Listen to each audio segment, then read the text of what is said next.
are most likely to say, I do not choose to live in any prison, thank you very much. Nobody wants to be in a prison.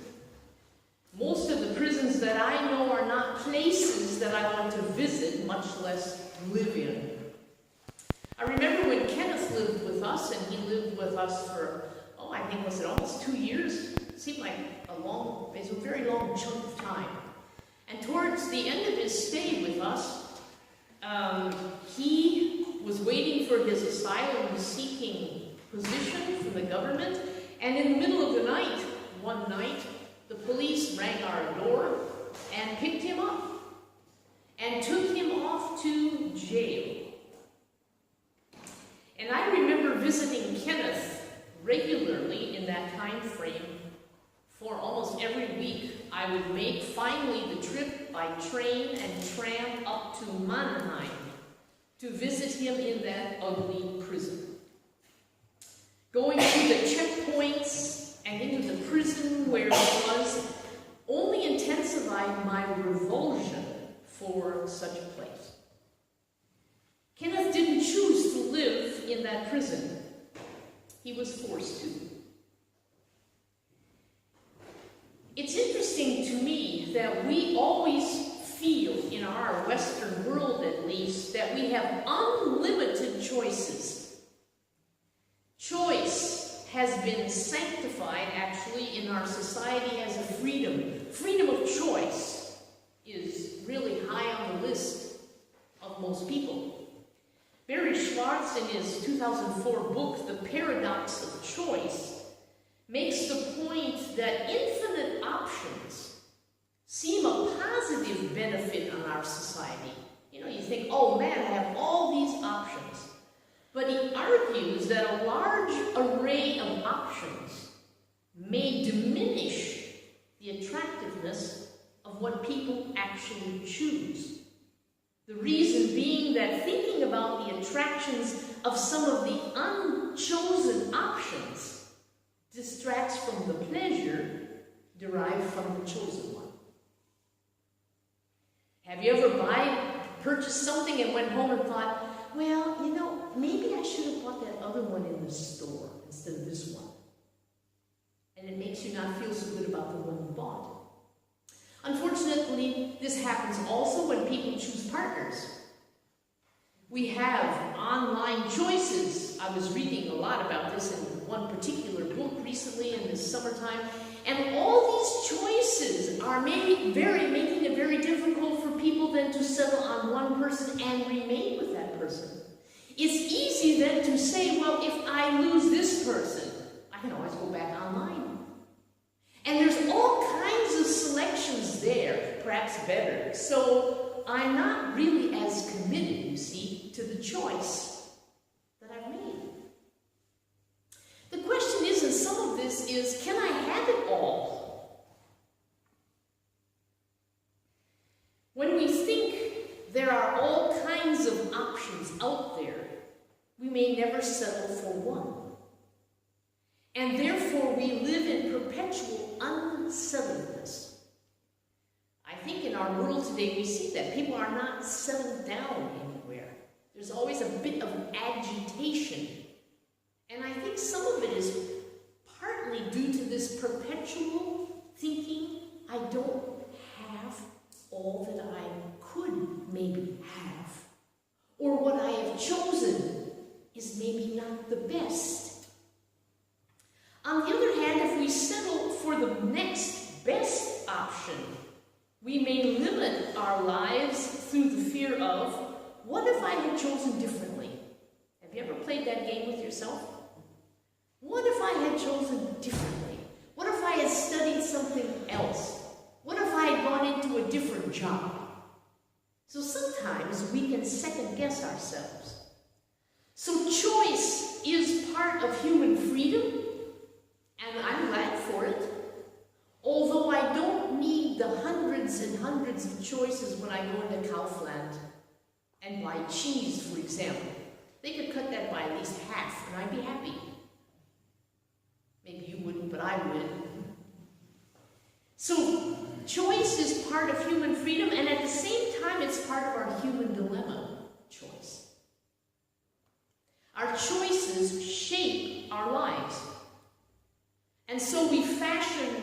four walls, and often we choose in such ways that we finally imprison ourselves, if you want to put that in quotation marks, imprison ourselves. For example, I tried to think of a couple examples, and if I don't think of all the examples you would think of, that's great, because then you can add your own.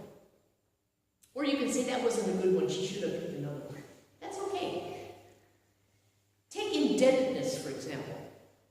Students, especially in the USA, think that they are making a free choice to study what they want to.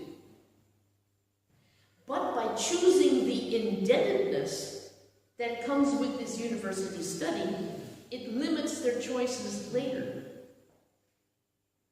They may feel forced to take BS jobs.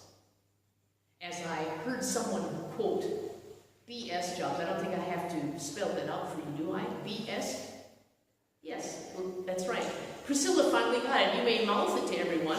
And the jobs that no one really wants to do, but you get stuck with because you have to pay off your loan. I was thinking recently of this terrific advancement that the head of Amazon got this week.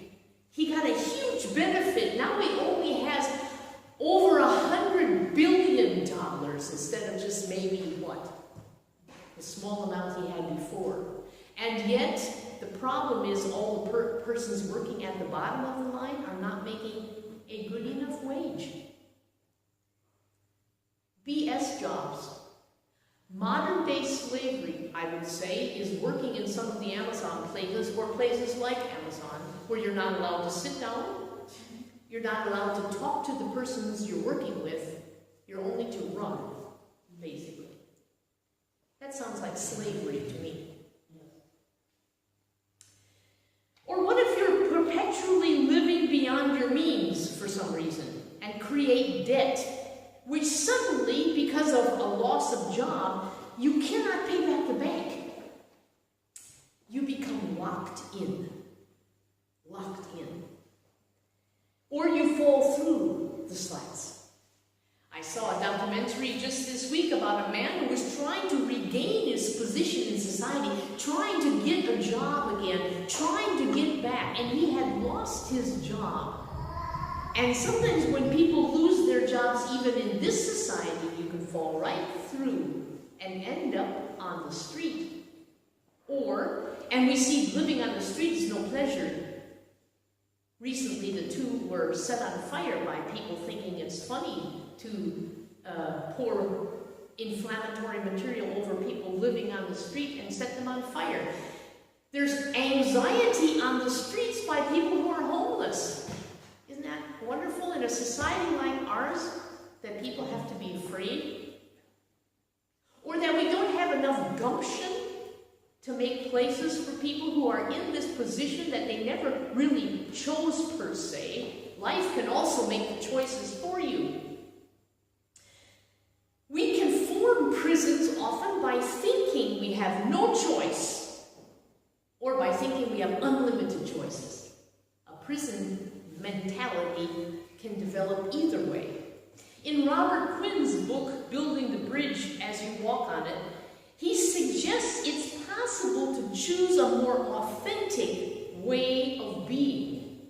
We need courage to make decisions in choosing how we are going to live. And he points to the need to make a fundamental choice. Now, he quotes somebody by the name of a professor named Fritz, so I'll call him Mr. Fritz. He says fundamental choices are not subject to change in internal or external circumstances. If you make a fundamental choice to be true to yourself, then you will act in ways that are true to yourself, whether you feel inspired or depressed, whether you feel fulfilled or frustrated, whether you are at home, at work, with your friends, or with your enemies. When you make a fundamental choice, conveniences and comfort are never at issue for you always take action based on what is consistent with your fundamental choice. As Quinn puts it, we choose to be authentic by choosing to live by principle, to do what is right even when it is not pleasurable. And there are two biblical passages which seems to me to complement this. One is found in Joshua 24, verse 15. If you look at the book of Joshua in the Old Testament, you know at the end of the book of Joshua, Joshua, who has taken the place of Moses, is trying to say to the people, now look, you have a choice to make. We have just come out of all kinds of places where God has led us through. And Moses led us up to the present time. And now you have to choose. Are you going to get rid of all of your idols and all of the things that have detracted you from God and do what He wants, or are you going to stay with all of those idols? Now you have to choose. And He said, but if you refuse to serve the Lord, then choose today whom you will serve. Would you prefer the gods your ancestors served beyond the Euphrates? Or will be the gods of the Amorites in the land you now live? And then Joshua makes this statement that we all know, but as for me and my family, we will serve the Lord. Now that's a fundamental choice. We will serve the Lord. And out of that fundamental choice came all the other choices Joshua had to make later. Or listen to Jesus' words in Matthew 7, verses 24 and 27. Anyone who listens to my teaching and follows it is wise, like a person who builds a house on a solid rock. Though the rain comes in torrents, and we've seen these pictures. I have pictures just recently of places in Japan where houses were washed away, and other places as well. When the torrents come and the floodwaters rise and the winds beat against that house, Jesus said it won't collapse because it's built on a rock. But anyone who hears my teaching and doesn't obey it is foolish, like a person who builds a house on sand. When the rains and floods come and the winds beat against that house, it will collapse with a mighty crash. Both of these texts say similar things. Choose whom you will serve and choose on what you will build your life. Both are the same fundamental choice. And on that basic choice, all other decisions will be made about life. Looking back at another thing this Mr. Fritz said in Quinn's book, he says this, and I found it very interesting for us. There are many people who have chosen the religious path, and he says that's a primary choice, without making a fundamental choice to live in accordance with their highest spiritual truths. I thought that was interesting. You can make sort of a decision to go on a religious path, but not making the absolutely essential, fundamental choice to live in accordance to the principles that you just said you agreed to. People are very inconsistent, you know. You can say, I'm a Christian, and yet if someone pursued the depth of what you are living and how you're living out your commitment as a Christian, there could be a huge gap.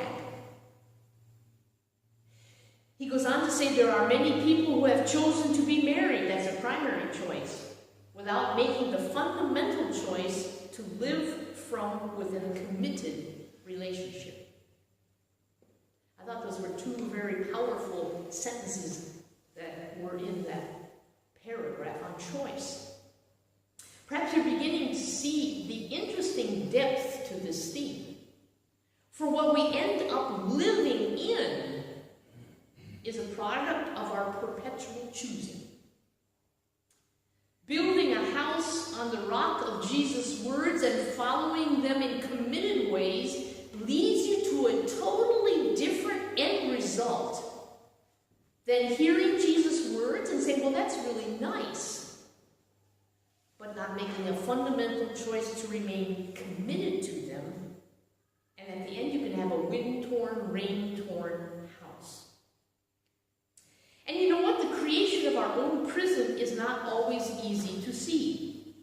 Now, I was thinking about our community, and I'm only mentioning this example because we all know it already. Otherwise, I wouldn't. You remember, and we all loved Carmen, who lived amongst us.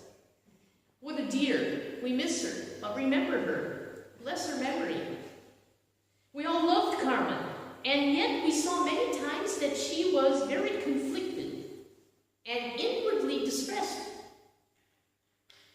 We saw her a bit imprisoned, if you will, by something we couldn't put our words to. We couldn't figure it out. What was it? What was it?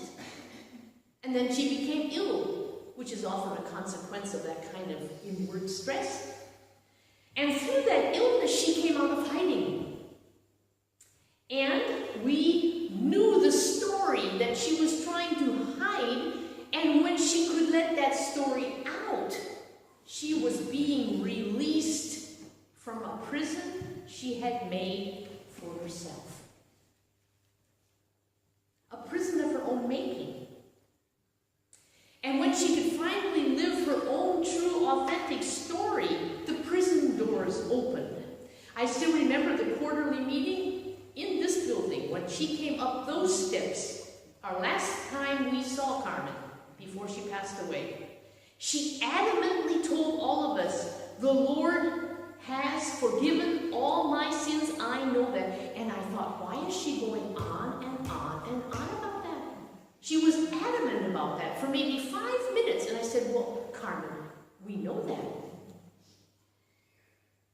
I thought it was like the final word of freedom from a woman who had been set free. My chains fell off. That was the verse of the song we played tonight. My chains fell off. My heart was free. I rose, went forth, and followed thee. Yeah. And you know, all of us have some places where we are locked in. I was started a biography this afternoon, which I just found on the shelf, had never read before, about a woman, an author in England. She's already since passed away, but now her name is totally flooded from my mind. Never mattered. A very personable, popular person in literary circles.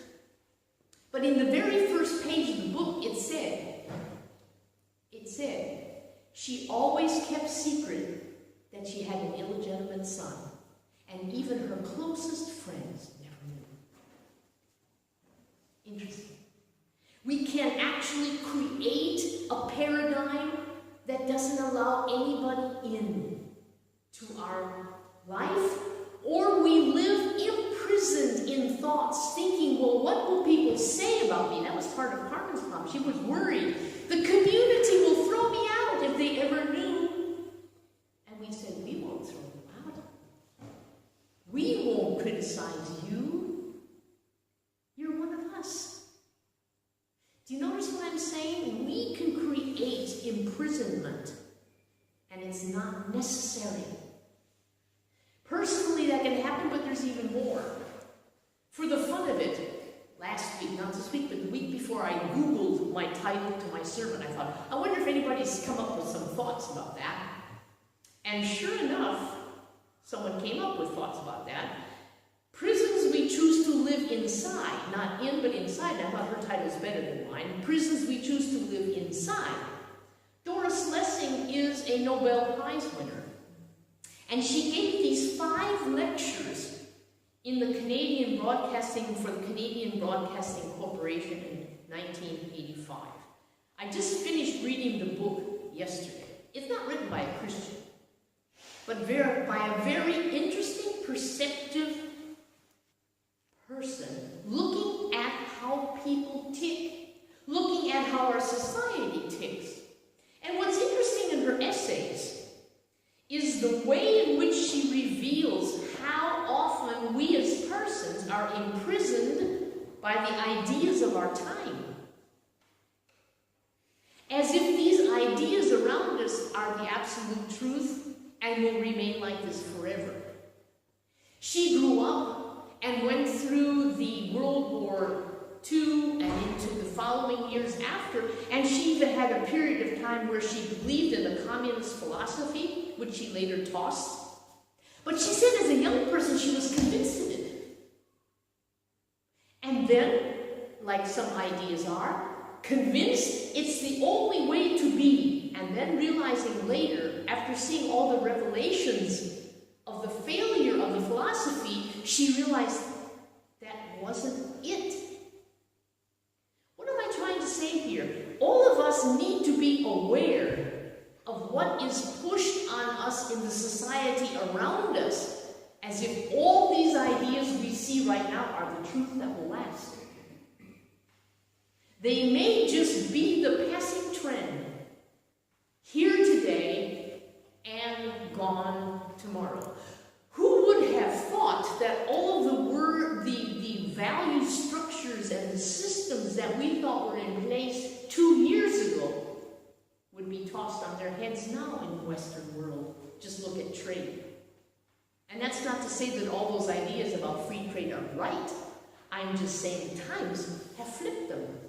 Things flip. And the question is, what in the world are you living by? Which set of ideas are you really living by? And she's very critical of Christianity as well. And I think with right. Many people are saying we're right and they're wrong, and those other wrong ones are in the Christian faith as well. What kind of a message does that give to the world? I think we really have to look at ourselves tough sometimes and say, what am I really living by?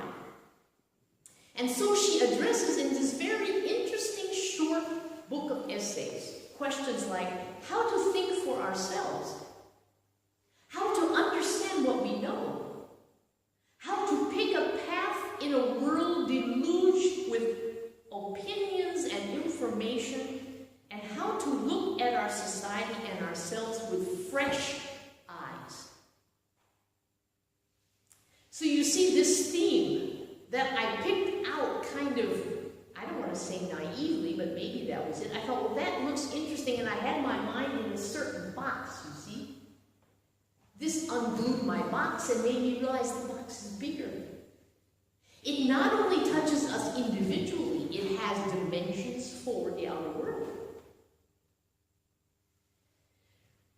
Personally, and quite challengingly for all of us, we really have to be careful not to let the mob opinion, the mass opinion of our day, impact us fully and take us fully under its control.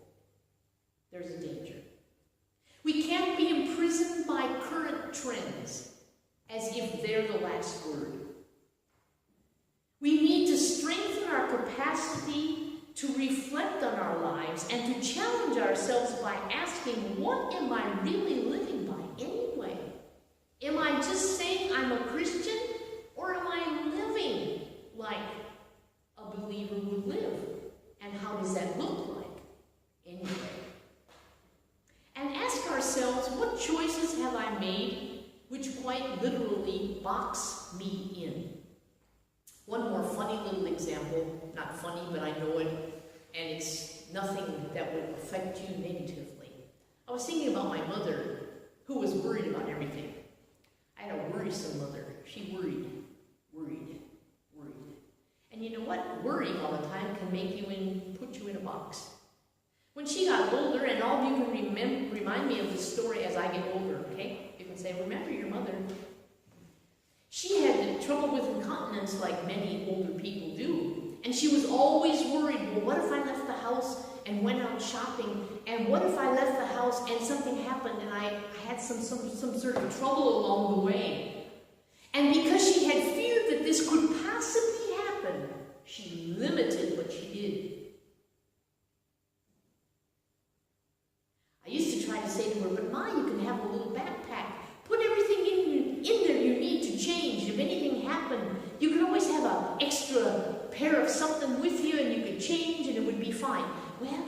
wasn't just what she felt comfortable with, you know? And sometimes I think that's just one example we can box ourselves in. Have you ever met people that have done that? Have you ever done that to yourself out of fear? Boxed yourself in? I couldn't possibly do that because of this or this or this. That could happen to me. It's a prison that only we make for ourselves. How can I change that? What key would set me free? That's the interesting set of questions. Well, there's many areas. As you see, this sermon is bigger than one sermon. This topic stretches our thinking, goes beyond just our personal, takes us into the environment around us. But I want us nonetheless, though, to close with Jesus' words again. Because focusing on Jesus and what he had to say can give us the kind of scaffold that we need for building our lives in a good way. Anyone who listens to my teaching, Jesus says, and follows, it is wise, like a person who builds a house on solid rock.